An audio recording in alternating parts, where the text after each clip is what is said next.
Bueno, vamos a orar para comenzar y poner este tiempo en las manos del Señor. Querido Padre, te ruego que tú nos hables a través de tu palabra, Señor, a través de estos pasajes que vamos a ver, a través de Efesios 2, 8 al 10, Señor. ¿Qué es lo que tienes para decirnos, Señor? Y ayúdanos a poner oído atento. A mí ayúdame a explicar claramente, Señor. Ayúdame a no ser confuso, Señor. Son cosas a veces complicadas, Señor, pero tú nos ayudas, Señor. Te pido que nos des entendimiento de nuestro estado ante ti, Señor.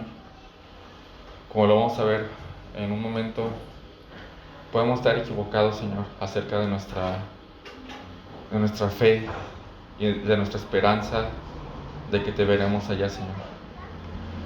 Y eso no quieres que estemos equivocados, sino quieres que estemos seguros, Señor. Y nuestra esperanza entonces va a ser correcta. Te pido que obres en nosotros, Señor. Ayúdanos, Padre. En nombre de Jesús. Amén. Bien, la semana pasada terminamos con un pasaje en el cual quiero regresar. Mateo 7:21. Nuestro estudio realmente va a ser en Efesios, pero quisiera tomar como una introducción. Mateo 7:21 al 23.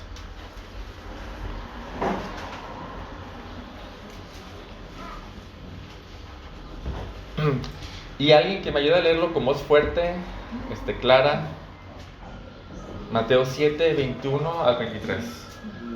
Adelante, José.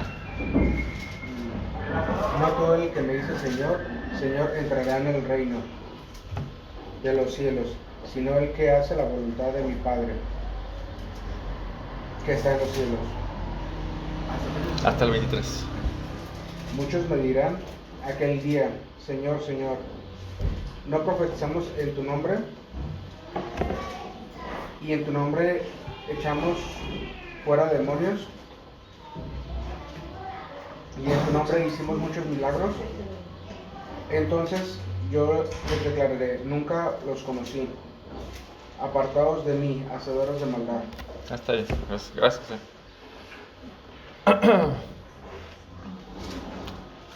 Pónganse en el lugar de estas personas. ¿Te gustaría estar en ese lugar? ¿Por qué? Porque ya no, son personas que no van a tener esperanza. Son personas que ya no tienen oportunidad de remediar algo.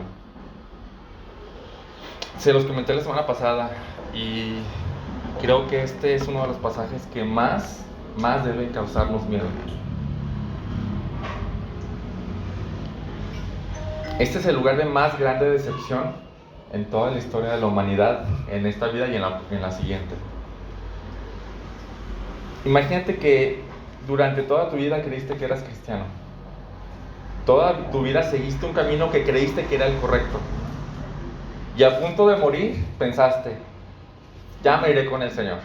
¿Sí o no? O sea, cuando uno es cristiano y tiene esta esperanza, dices, ya cierro los ojos y yo despertaré con el Señor. Entonces cierras tus ojos por última vez aquí en esta tierra y los abres en la presencia del Señor Jesús, pero Él no tiene la más mínima intención de dejarte entrar. Entonces te das cuenta de lo que significa. E inmediatamente te viene un terror como nunca lo has tenido, porque sabes lo que significa. Una eternidad sin final, en oscuridad y sufrimiento extremos, sin esperanza de salir nunca. Y voy a preguntarte, ¿te gustaría estar ahí, en ese lugar? En esa posición en la que, si se fijaron, dice, muchos me dirán en aquel día. ¿Saben qué significa muchos? Muchos de los que se creen cristianos. Muchos. Otra pregunta sería, ¿estás en ese lugar? Y si dices, no yo creo que sí voy a estar en el cielo, ¿cómo podría saberlo? ¿Cómo podría saberlo?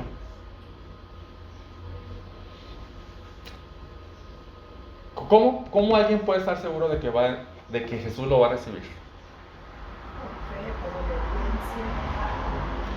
Fíjense lo que hicieron ellos, ¿eh? Ellos tenían fe. Sí. Ellos estaban seguros de que ellos entrarían al cielo. Y ellos, ¿qué hacían? Hacían milagros, profetizaban, echaban fuera demonios, o sea...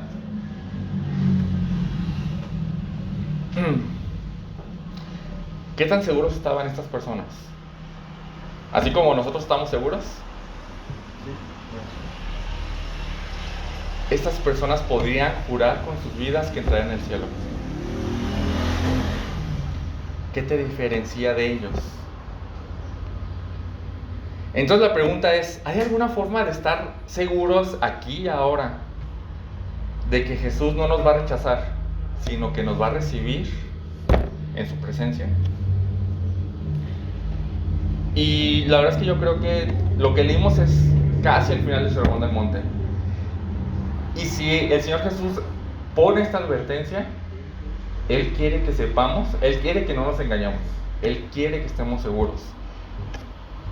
Entonces, ¿cómo podemos saber cuál es el camino o la forma correcta? O la forma que Él determina de cómo nos va a recibir. Yo creo que eso es lo que contesta este pasaje de Efesios 2. Vamos ahora sí a Efesios 2.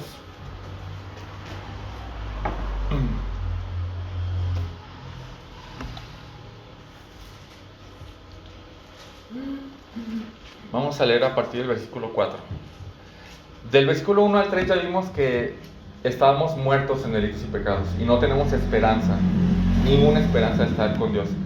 Pero dice el Efesios 2:4, pero Dios, que es rico en misericordia, por causa del gran amor con que nos amó, aun cuando estábamos muertos en nuestros delitos, o sea, aun cuando estábamos destinados a morir una muerte eterna, dice, Él nos dio vida juntamente con Cristo.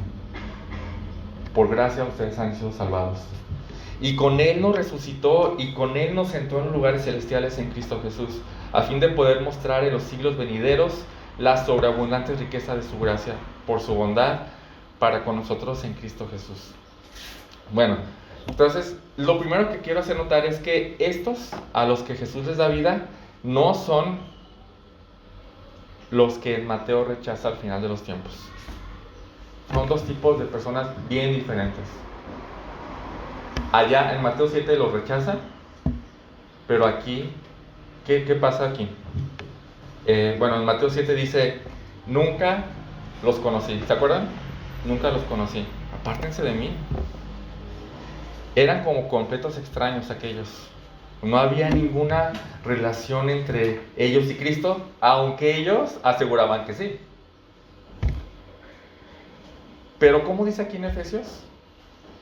Les dio vida juntamente con Cristo, versículo 5, y versículo 6 dice, y junto con Él lo resucitó, y junto con Él lo sentó en lugares celestiales en Cristo Jesús.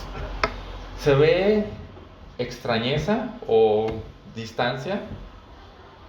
No, ¿verdad? Se ve una unión con Él, junto con Cristo nos dio vida, junto con Cristo nos resucitó, junto con Cristo nos hizo sentar en los lugares celestiales. El creyente, y tengo que decirlo en este punto, el creyente verdadero está unido a Cristo hasta el final. Hasta el final.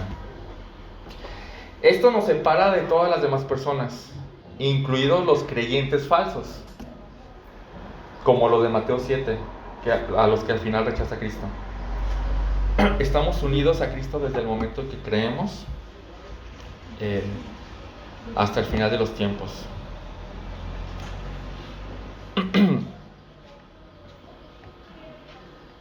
Fíjense bien lo que... Vamos a un capítulo anterior, capítulo 1, versículo 18.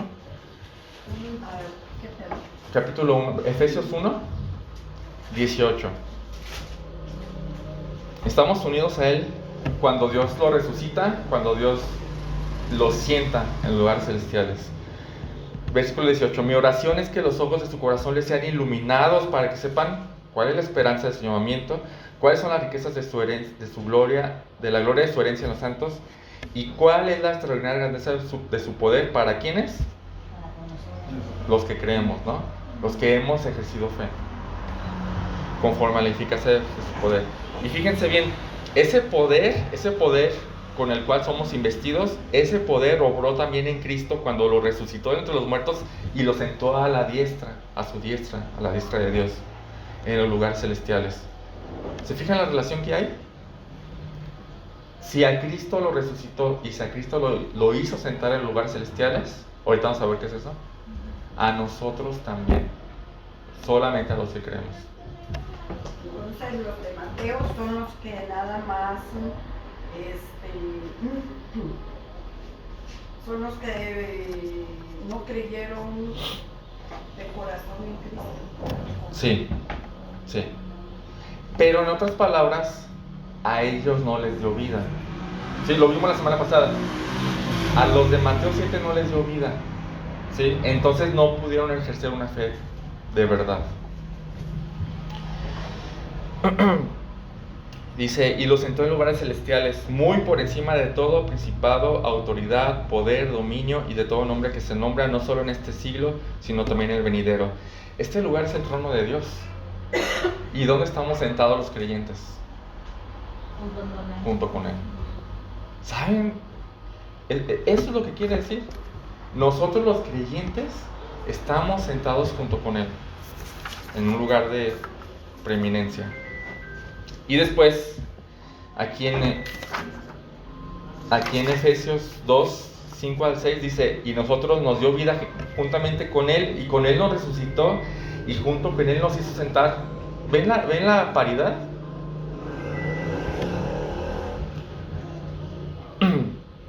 Así que no somos los de Mateo 7, los que creen. Si estamos unidos a Él, no somos esos. No somos esos. Si estamos unidos a Él en la resurrección, en la entronización, de ninguna manera nos rechazará cuando llegamos a su presencia. ¿Ven la diferencia entre los de Mateo 7 y estos? No tienen nada que ver. Nada. Parecido como el versículo que dice cuando Él les dio poder a los apóstoles o los discípulos para sanar enfermos y todo, ¿no? Y cuando regresaron le dijeron, Señor, hemos sanado ojos ciegos, y entonces Jesús dijo que no se alegraran por lo que habían hecho, sino que se fijaran que estuviera su nombre escrito en el libro de la vida. Exacto. Que no se maravillen de que los demonios se les sujetan. Maravíllense de que sus nombres están escritos en el libro de la vida. Ahora, es interesante que salvarnos, a veces pensamos que todo lo que Dios hace es para salvarnos. Y sí, todo lo que Dios mandó a Jesús, a su Hijo, para salvarnos.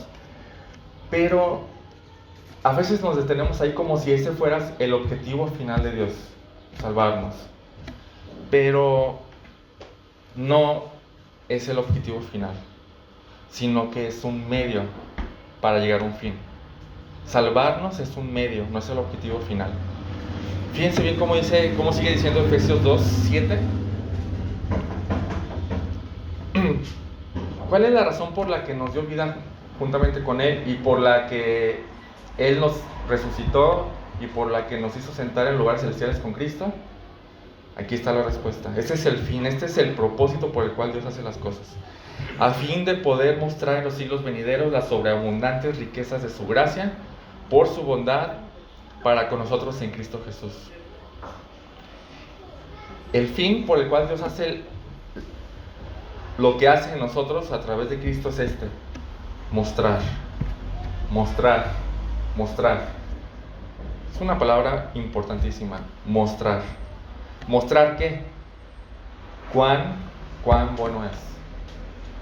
Mostrar cuán bueno es. La Nueva Traducción Viviente lo dice así: de modo que en los tiempos futuros Dios puede ponernos como ejemplos de la increíble riqueza de la gracia y la bondad que nos tuvo, como se ve en todo lo que ha hecho por nosotros que estamos unidos en Cristo. Simplemente nos quiere poner como ejemplo. Esa es la razón por la que nos salva. Nosotros no somos el fin último. A veces nos hacen creer eso, así como que Dios hace todo lo que hace para salvarte. Sí, pero hay algo más allá todavía, que su gloria, mostrarse como admirable, mostrarse como maravilloso, mostrarse como excelente. Y esto quiere decir que nosotros merecemos muerte eterna.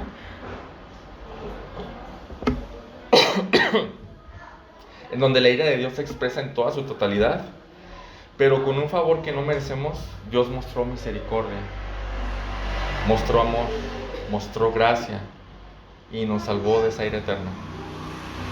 ¿Para qué? Para que Él se muestre y sea conocido como misericordioso y lleno de gracia. Ese realmente es el gran propósito para salvar gente, para que Él se muestre como maravilloso, como lleno de gracia. Lo podríamos decir más específicamente así: la vida de una persona es un desastre sin Dios, ¿verdad?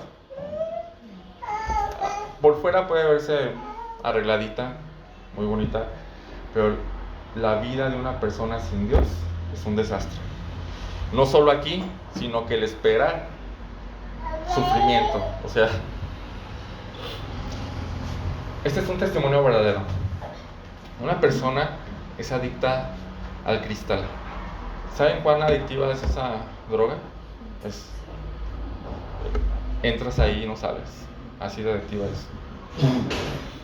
Y esa persona tiene una familia, su esposa y 2 hijas pequeñas. Y un día él le es infiel. Así que su esposa lo deja con sus 2 hijas. Y entonces ella también le es infiel. Se las cobra.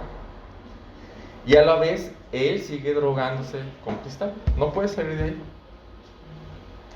Y aparte de todo esto, él está muerto. Y cuando muera, él va a recibir castigo eterno.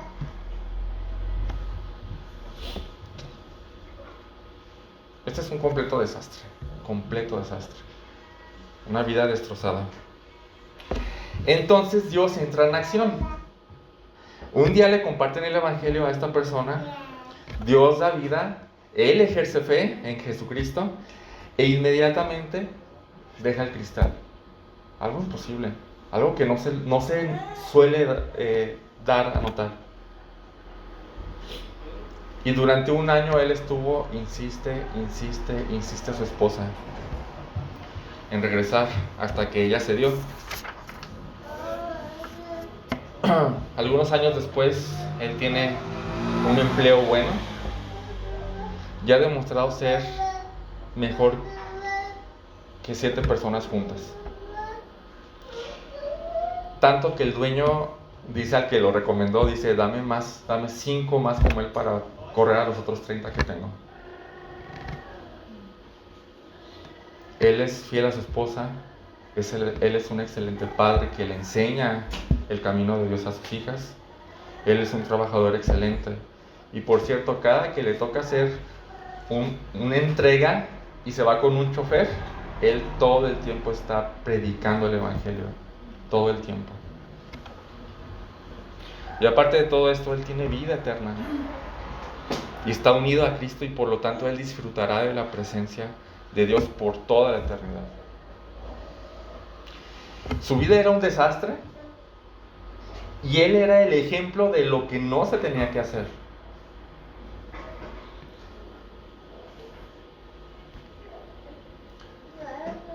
Ahora la forma en la que vive es ejemplo de lo que se tiene que hacer, de cómo se tiene que vivir. ¿Y saben qué es lo mejor? La gente sabe que no ha sido él. La gente sabe que es Dios el que ha obrado en él. Eso es lo que Dios quiere. Es por lo cual hace las cosas. para que Él se muestre como, wow, Él hizo de este desastre alguien ejemplar. Wow, yo quiero eso. Eso es darle la gloria a Dios. Eso es darle la gloria a Dios.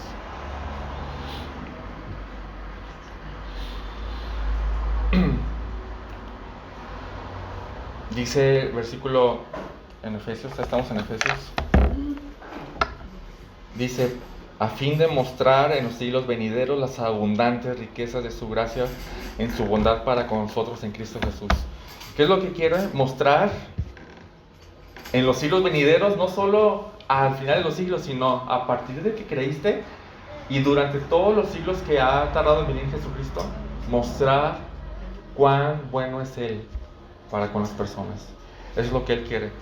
Y entonces, en todos los siglos, desde Cristo hasta hoy, y aún más allá, va a haber gente que lo reconozca como, wow, yo quiero eso, yo quiero a Dios. En el tiempo de Pablo, él recibió la gloria, cambió muchísimas personas. En nuestro tiempo, él recibe la gloria. ¿A cuántas personas no nos ha cambiado? Y en los tiempos futuros, él seguirá siendo conocido como el gran Salvador, el que obra en nosotros. Y al final de los tiempos, miren cómo la gente se expresa. Apocalipsis 7. Apocalipsis 7.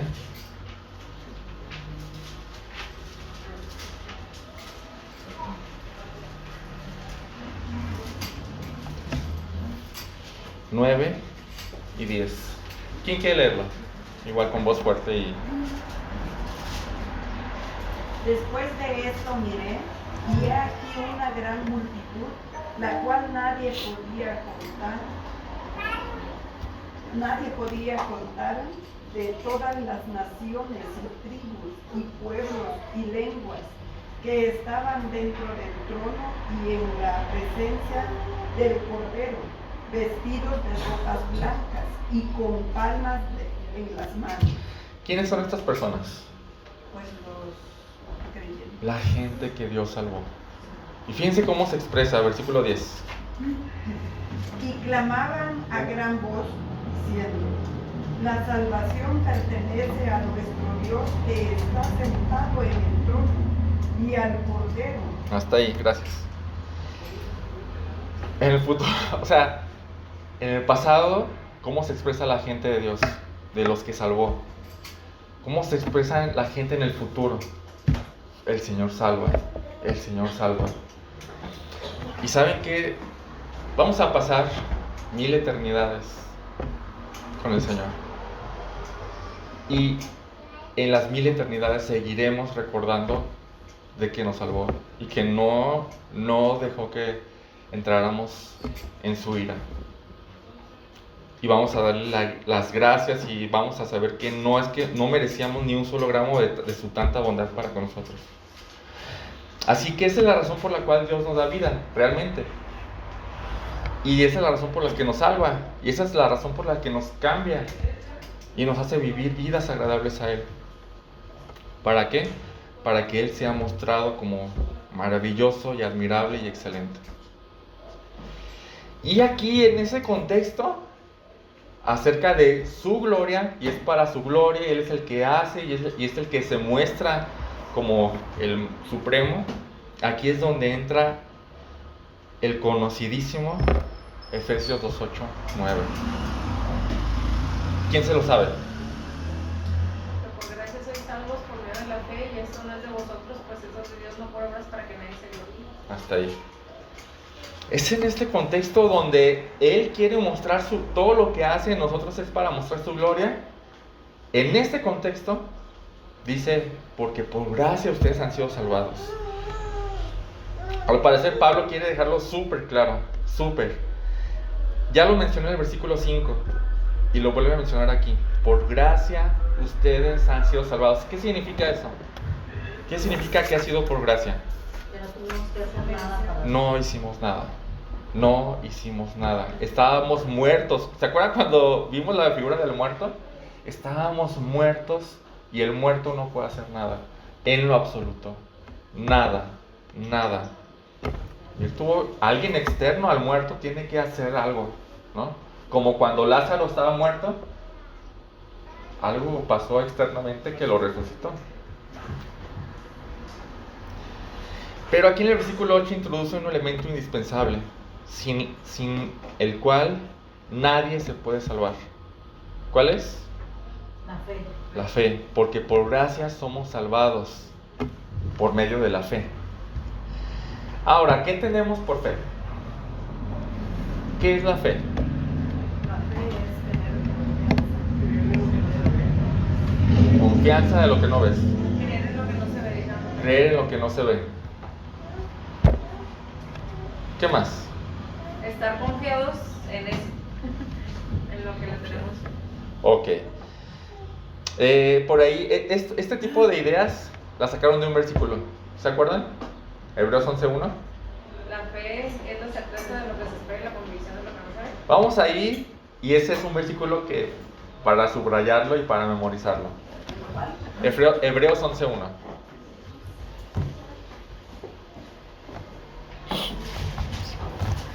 ¿Me tenemos que pasar? Hebreos 11:1. La fe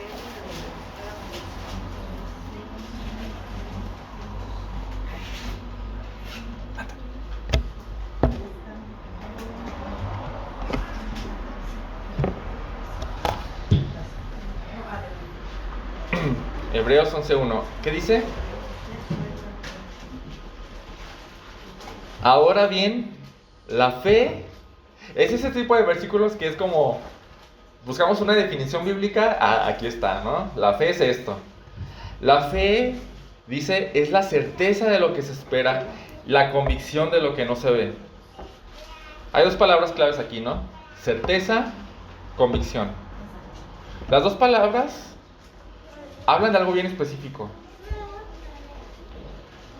Seguridad sólida.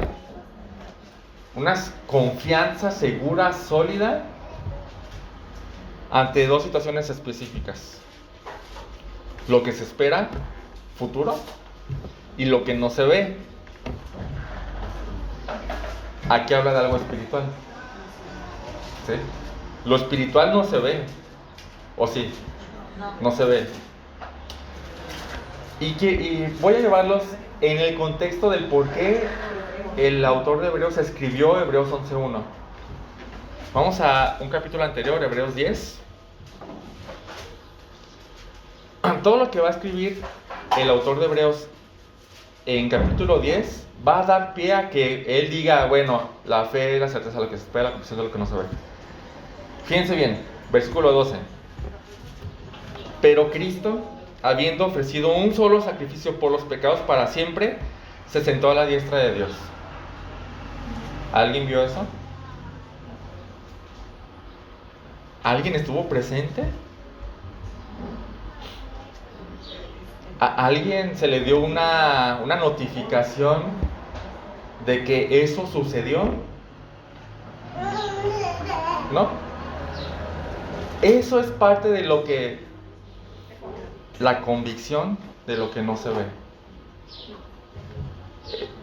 Eso no lo vemos, pero se nos dice, se nos está diciendo.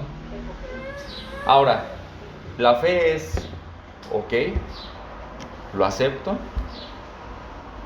¿sí? Y creo en eso. Yo estoy seguro que eso pasa.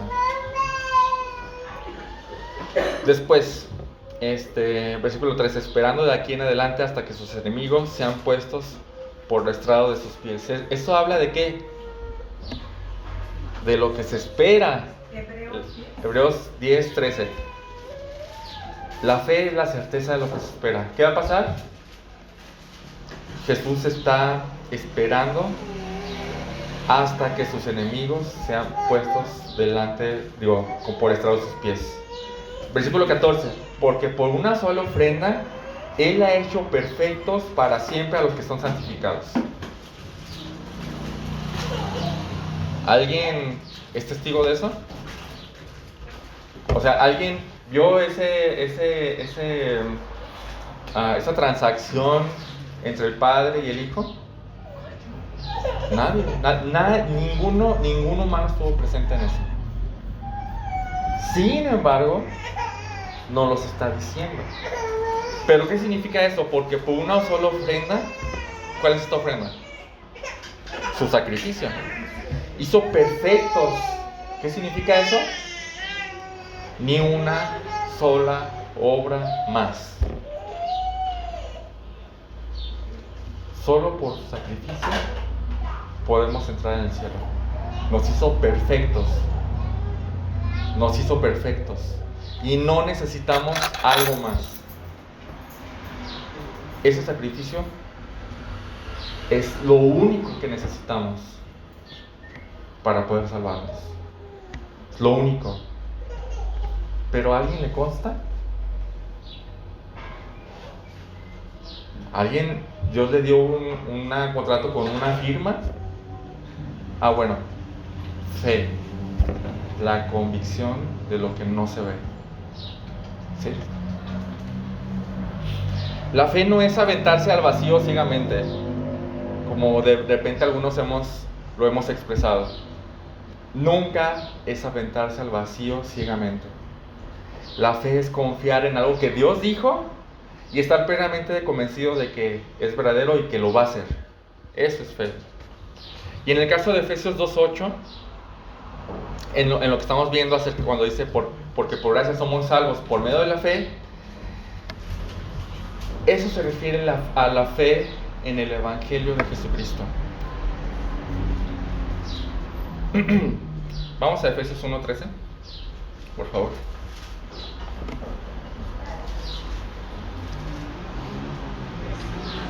¿Quién lo quiere leer? Efesios 1:13.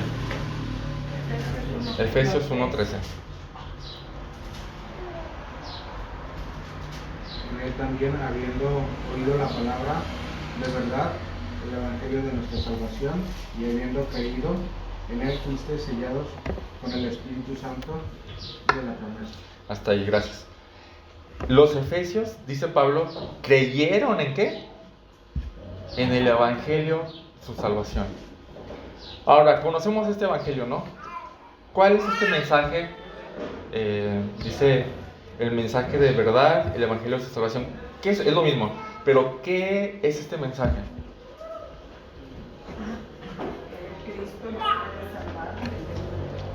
Que Cristo vino a morir para ser perfectos por su sacrificio a la gente, a quien cree en él. Cristo murió en nuestro lugar y pagó por nuestros pecados para siempre, como dice Hebreos. Y entonces somos salvados de la ira y del castigo eterno de Dios, y gracias a él estaremos reinando con él a su lado, disfrutando de su presencia toda la eternidad. Y entonces cuando confiamos plenamente en eso, con plena seguridad, eso es fe. Eso es fe. Regresando a Efesios 2, continúa diciendo: porque por gracia ustedes han sido salvados por medio de la fe. Y esto no procede de ustedes, sino que es don de Dios. Pablo de verdad quiere dejarlo claro. De verdad. ¿Cuántas veces van que hace ese tipo de comentarios? Como 3 o 4 donde dice: no es por ustedes, no es algo que hagan ustedes, no tienen la iniciativa. Dios es el origen.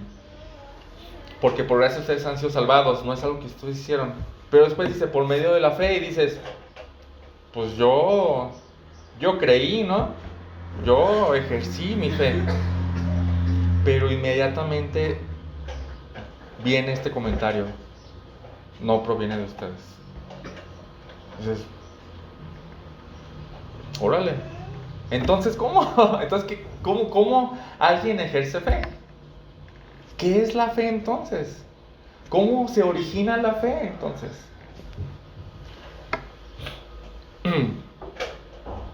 Con esto no quiero decir que entonces yo no tengo la responsabilidad de ejercer fe y que Él la ejerce por mí. No quiero decir eso porque no es lo que dice la Biblia. Más bien la fe es la respuesta natural a la vida que Él nos da. Nos infunde vida y la respuesta natural es creo en el Evangelio. Creo de verdad. Es como cuando un bebé nace. ¿Qué es lo natural? Llorar. Eso es natural. Natural. Por ende, un bebé nace, llora. Dios hace nacer a alguien de nuevo, cree. Es lo natural, lo natural. Y son los dos lados de una moneda. Dios, versículo 5, Dios da vida, por gracia ustedes han sido salvados.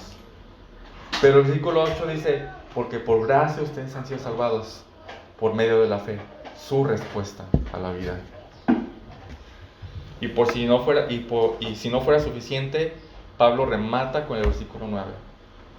No por obras, no es de ustedes la salvación. No es algo que hagan ustedes. ¿Por qué? ¿Qué dice aquí? Para que nadie se gloríe. Si la salvación fuera por obras o por vivir vidas mejores y que hubiera rangos allá en el cielo, la gente tendría oportunidad de jactarse y decir, yo fui, yo lo hice, yo fui mejor que ellos. ¿Alguien no se salvó? Yo fui más inteligente. No es por algo que hagamos nosotros, es porque Él hace las cosas.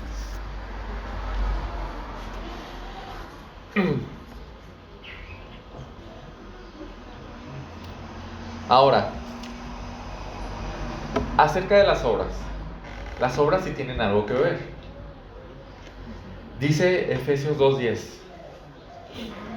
porque somos hechura suya, creados en Cristo Jesús para buenas obras.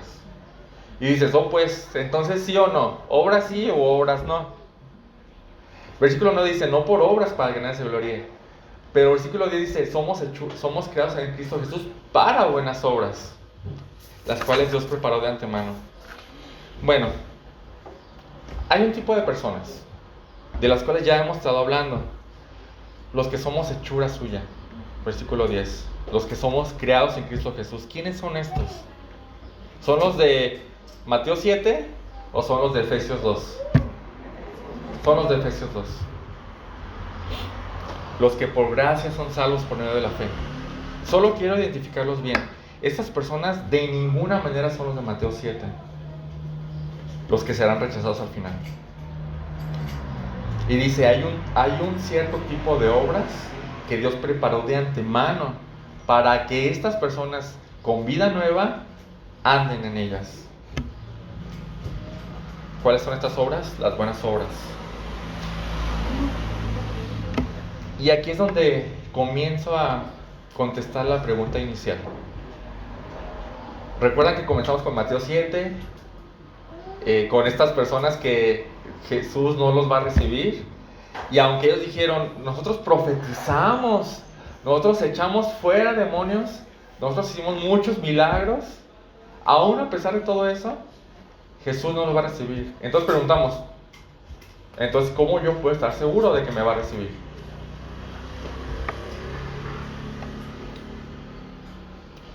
¿O hay alguna forma de yo estar seguro de que no voy a ser de esos muchos? ¿Hay alguna forma? Y la respuesta es sí, sí hay una forma. Y de hecho, es nuestra obligación saberla. Es nuestra obligación estar seguros. ¿Por qué? Porque Jesús lo advirtió. Su advertencia es, pónganse atentos. No sean de los muchos.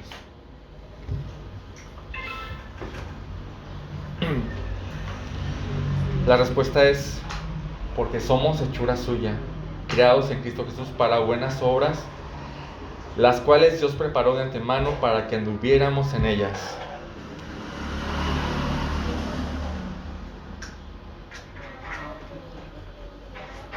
Dice, estas personas somos hechura suya, con un propósito. ¿O para qué? ¿Qué dice ahí? Para vivir esas obras. Para buenas obras, las cuales preparó Dios de antemano para que anduviéramos en ellas. ¿Qué significa andar en esas obras? Vivir practicándolas. Eso significa. Andar es un sinónimo de caminar o de vivir, ¿sí? Podríamos decirlo así: vivir practicando las buenas obras. Eso significa. O sea que el creyente verdadero, aquel al cual Dios le dio vida, vive practicando esas buenas obras que Dios preparó de antemano para ese propósito. Ahora, ¿qué significa hacer buenas obras? Quiero estar seguro de que entendemos. ¿Qué significa practicar buenas obras? Las que vienen del fruto del Espíritu. Ok.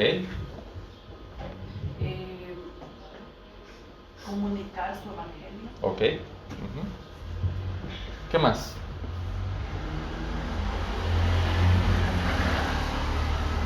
Salir a evangelizar. ¿Qué más? Sí, todo eso, ¿eh? ¿Qué más? Ayudarnos.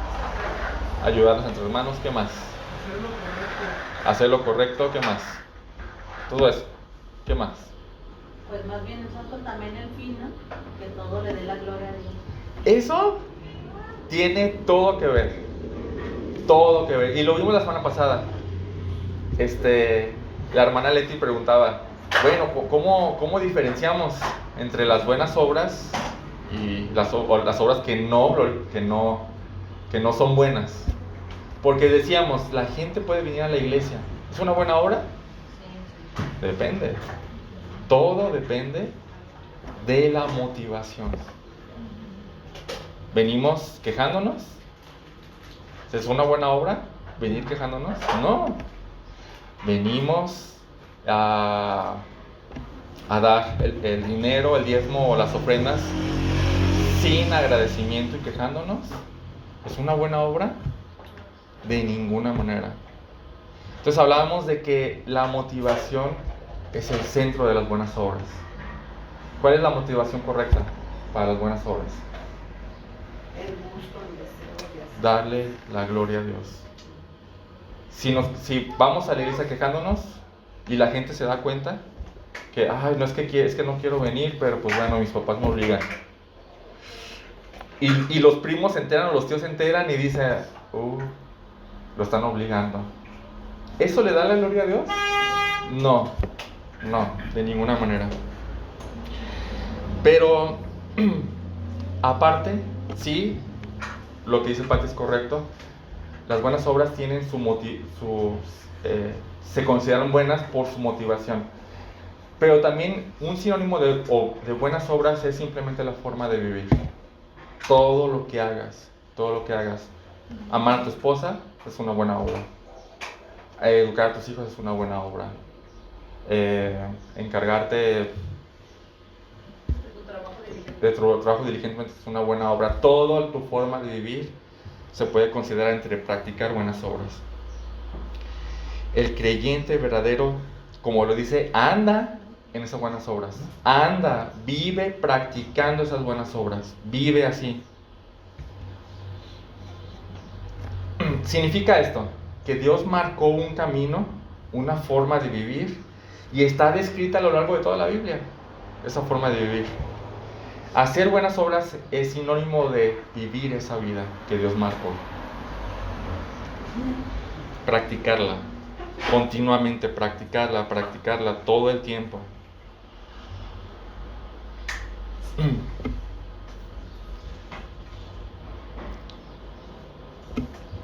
Y entonces Dios es glorificado. Como el testimonio que di, ¿no? La forma de vivir de esta persona totalmente cambiada, le da la gloria a Dios.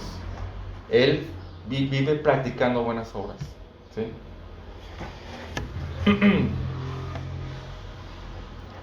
Esta es la forma de saber si eres creyente verdadero o no. Esta es la forma. Y a esto se refiere Mateo 7. Voy a cerrar con esto. Regresamos a Mateo 7, 21.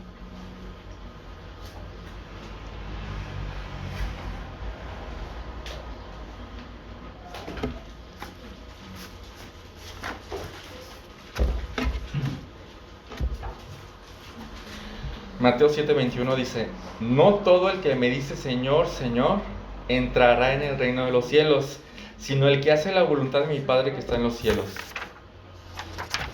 Muchos me dirán en aquel día: Señor, Señor, ¿no profetizamos en tu nombre, y en tu nombre echamos fuera demonios, y en tu nombre hicimos muchos milagros?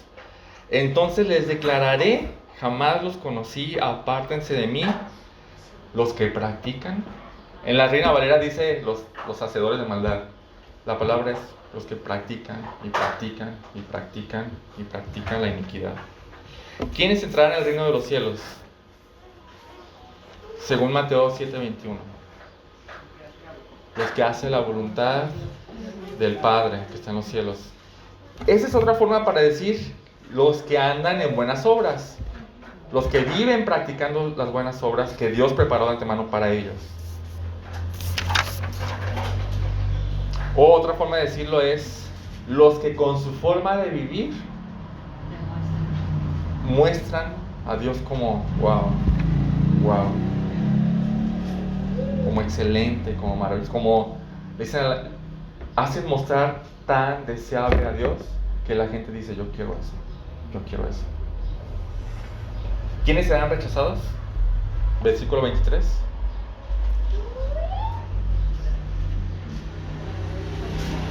Los que practican la iniquidad, o los que viven practicando desobediencia a Dios, o los que viven practicando una forma de vivir que no está cuadrada con lo que Él marcó como camino. U otra forma de decirlo es que los que viven de tal forma que deshonran a Dios y lo muestran como una burla para la gente que lo rodea. El típico: ¿es cristiano? ¿Y eso qué es cristiano? Ese es la típica frase para describir: no, así no es. En conclusión, un creyente demuestra, no es por obras, quiero dejarlo bien claro, la salvación no es por obras, sino que la salvación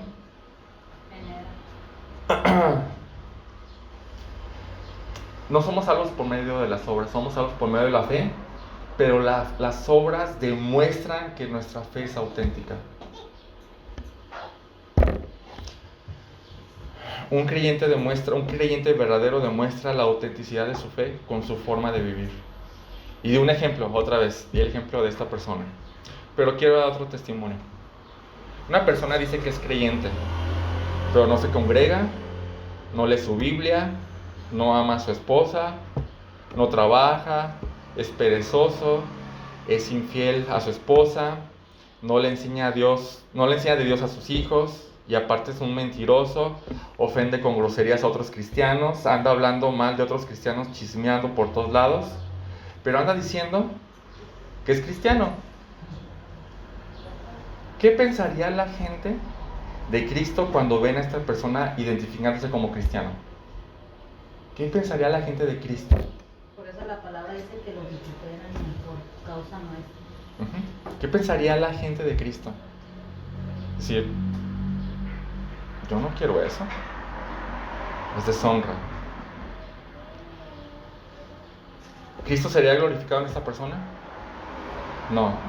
Simplemente esta persona, aunque se diga cristiano, está practicando y practicando y practicando y practicando la iniquidad o la desobediencia.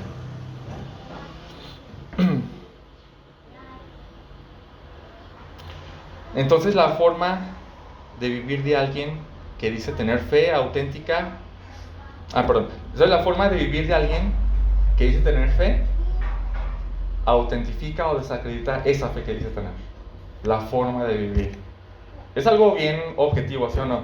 La gente podría decir tener fe, pero es algo muy subjetivo. Ha llegado a haber personas que dicen: es que yo sé que tengo fe. Dices: ¿por qué? Yo sé, estoy seguro, yo lo sé. Dices: pues eso no es algo objetivo, es algo muy subjetivo, que podrías estar equivocado. La forma objetiva de saber si alguien tiene fe verdadera, otra forma de decirlo, la forma objetiva de saber si Dios te ha dado vida y te unió a Cristo y no te va a rechazar al final, es por medio de cómo vives, honrando a Dios con tu forma de vivir o deshonrándolo con tu forma de vivir.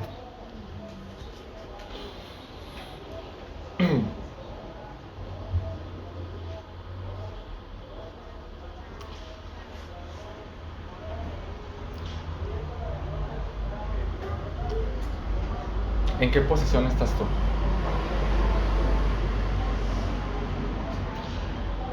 La advertencia de Mateo 7 es para tomarla en serio. No creo que alguien aquí quiera estar en la posición de esos muchos.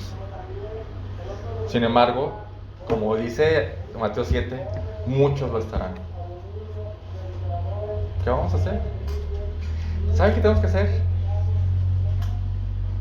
Ser honestos con nosotros mismos. Nosotros sabemos si practicamos pecados o no. Nosotros sabemos. Puede que yo lo pueda ocultar a mi esposa o a mis hijos, pero a Dios jamás le podré ocultar si practico un pecado. Jamás. Jamás. Es la forma. Termino con esto.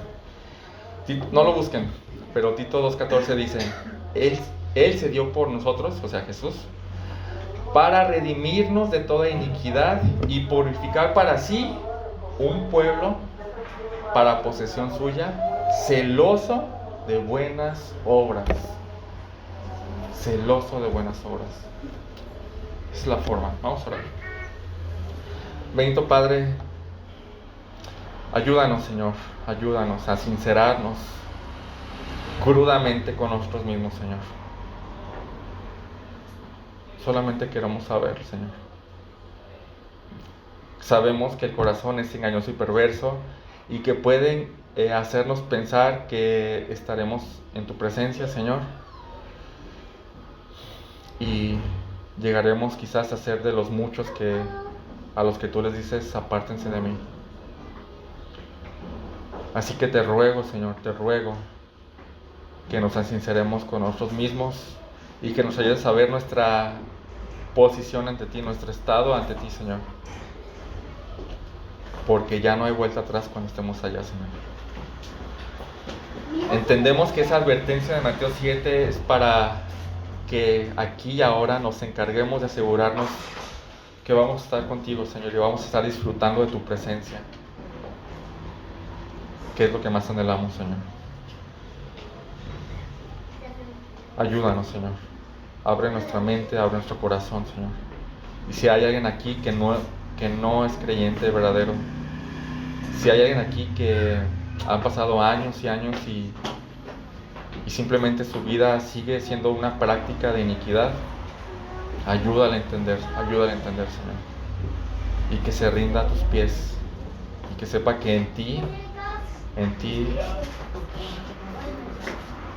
somos hechos perfectos y no hay nada más que pagar. Todo esto te lo pido en el nombre de Jesús. Amén.